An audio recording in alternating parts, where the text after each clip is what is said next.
नमस्ते, राधे राधे। उम्मीद करती हूँ आप सभी लोग खुश होंगे और अपनी पढ़ाई पूरी अच्छे से कर रहे होंगे। आज हम लोग पढ़ेंगे रस। रस में एक क्लास हम ले चुके थे, आज पढ़ेंगे दूसरी क्लास। दूसरी क्लास में सबसे पहले पढ़ते हैं वीर रस। वीर वीर रस। वीर रस क्या होता है?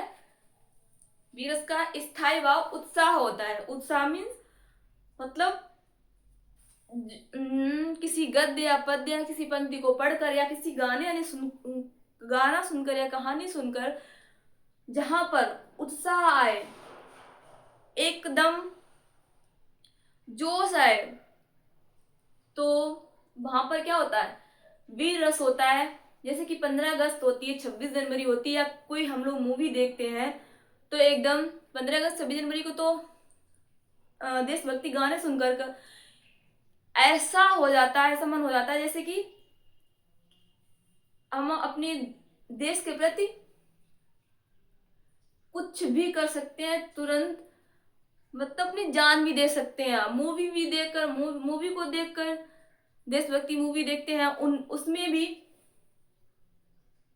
इतना उत्साह हो जाता है, इतना भी अंदर से एकदम वीरता प्रकट होती है, यानी कि जोश आता है। वहां पर क्या होता है? वीर रस होता है। तो परिभाषा देखते हैं हम लोग।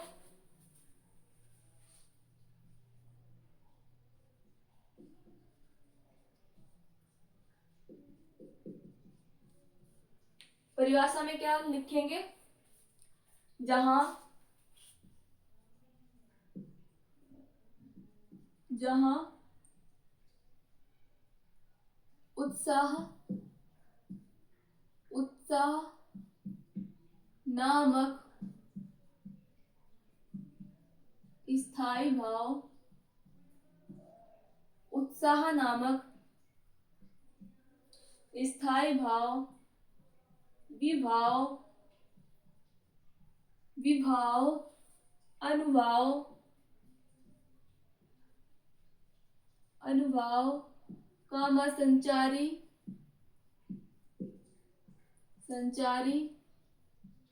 भाव के संयोग से वीर रस की निष्पत्ति होती है। इसका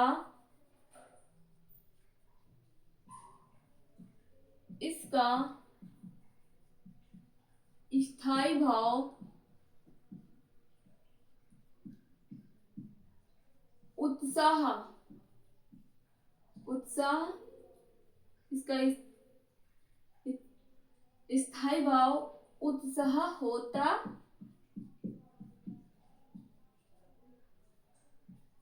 होता है। उदाहरण क्या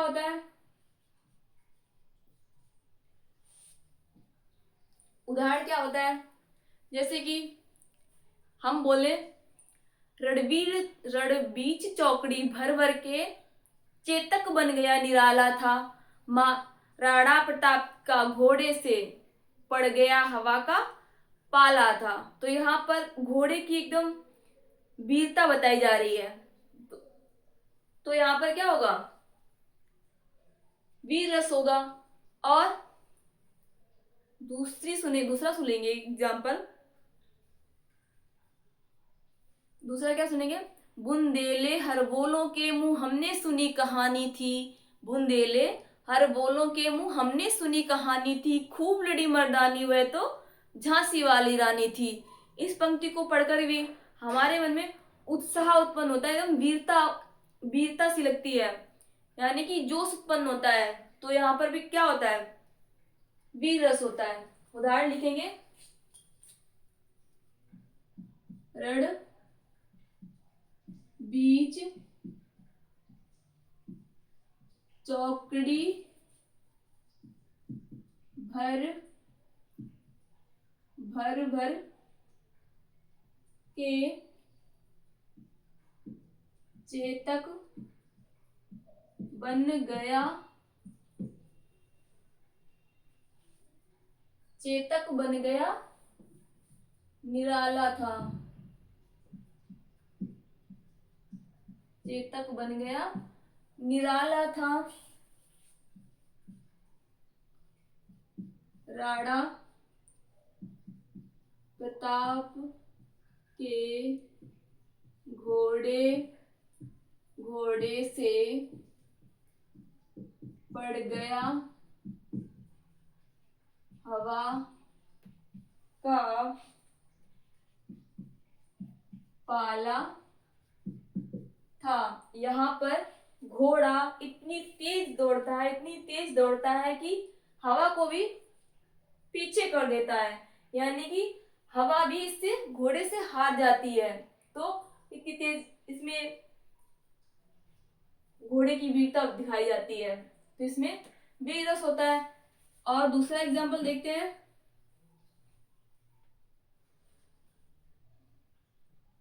दूसरा एग्जाम्पल, बुंदेले हरबोलों के मुंह हमने सुनी कहानी थी।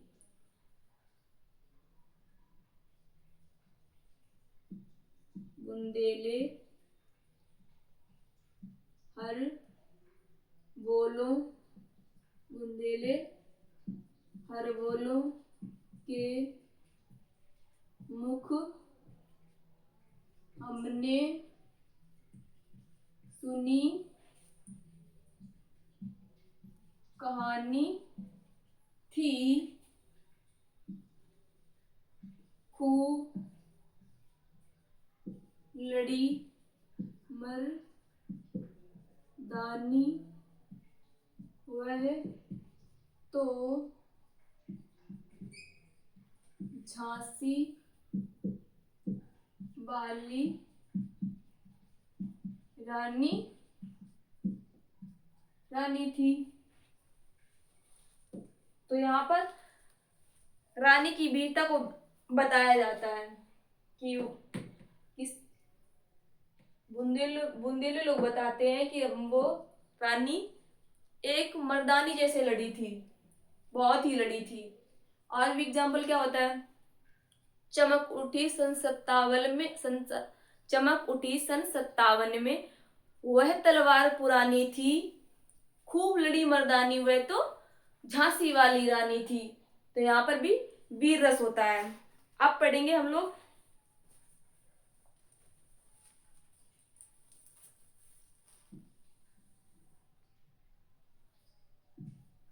हास्य रस।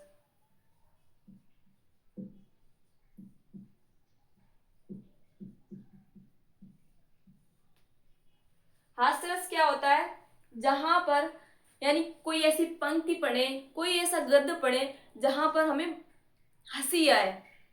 कोई भी ऐसी लाइन हो, कोई कहानी हो, या कोई आकृति हो, कोई चित्र हो, तो उसको देखकर हंसी आए, तो वहां पर क्या क्या होता है, हास्य रस होता है। तो यहाँ पर लिखेंगे, जहां हर्ष नामक स्थायी भाव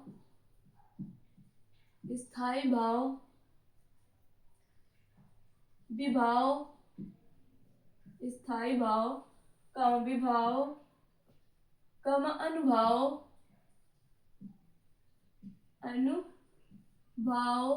तथा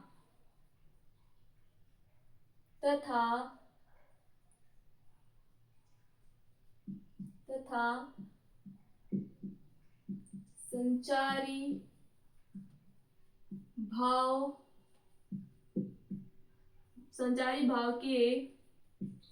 भाव के संयोग से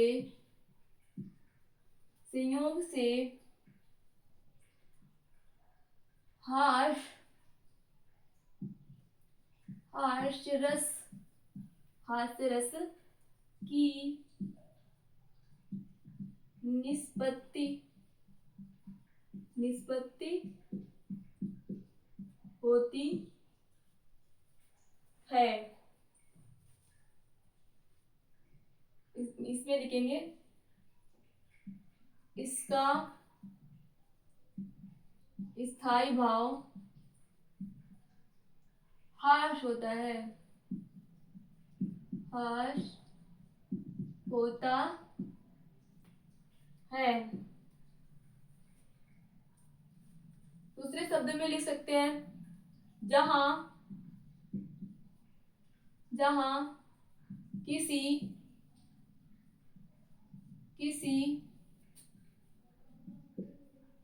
आकृति विकृति आकृति विकृति वेशभूषा वेशभूषा वेशभूषा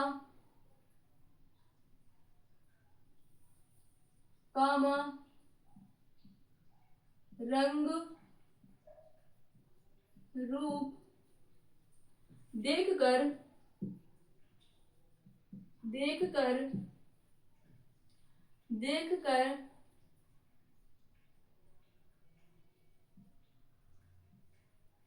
हास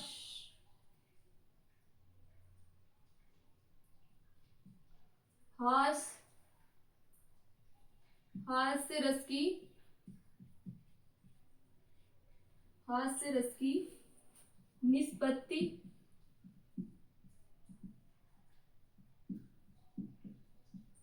होती है, वहां हास्य रस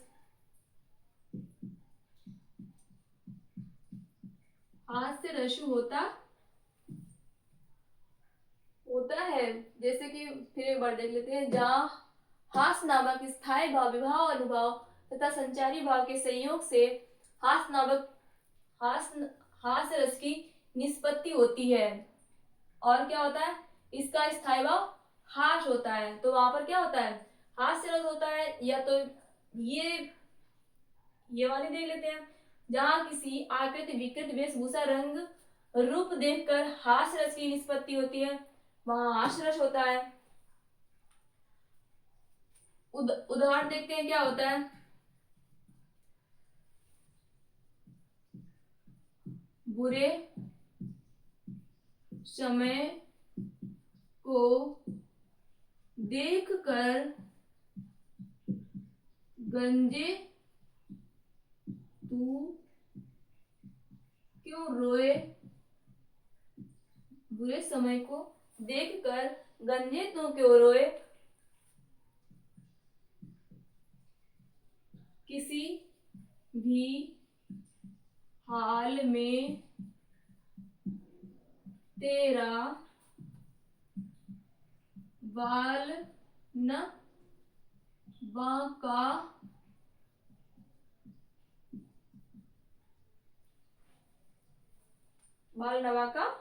होए। अब बताओ, इसको पढ़कर हंसी आती है, क्योंकि बुरे समय को देखकर गंजे तो क्यों रोए, किसी भी हाल में तेरा बाल न बांका होए। यानी कि गंजे से बोलते हैं कि बुरे समय को देखकर तुम क्यों रोते हो, क्योंकि तुम्हारे बाल तो है नहीं, तुम्हारा बाल वाका ही नहीं होगा कुछ भी। तो यहाँ पर क्या होता है, हास्य रस होता है। एक बार फिर से देख लेते हैं वीरस परिभाषा, जहां उत्साह नामक स्थायी भाव विभाव अनुभाव संचारी भाव के संयोग से वीरस की निष्पत्ति होती है, तो वहां पर क्या होता है, वीरस होता है। इसका स्थायी भाव उत्साह होता है। उदाहरण, रणबीज चौकड़ी भर भर के चेतक बन गया निराला था, राणा प्रताप के घोड़े से पड़ गया हवा का पाला था। और दूसरा, बुंदेले हर बोलों के मुंह हमने सुनी कहानी थी, खूब लड़ी मर्दानी हुए तो झांसी वाली रानी थी। और ये हास्यरस, जहाँ हास नामक स्थायी भाव विभाव अनुभाव तथा संचारी भाव के संयोग से हास रस की निष्पत्ति होती है, इसका स्थायी भाव हास होता है। फिर दूसरी परिभाषा सरल शब्दों में ये होती है, जहां किसी आकृति विकृति वेशभूषा रंग रूप देखकर हास रस निष्पत्ति होती है, तो वहां पर भी हास रस होता है। उदाहरण में, बुरे समय को देखकर गंजे तो क्यों रोए, किसी भी हाल में तेरा बाल नमा का होए। उम्मीद करती हूँ क्लास अच्छी लगी होगी। तो लाइक कमेंट जरूर करें, बताएं क्लास कैसी लगी। थैंक यू, धन्यवाद।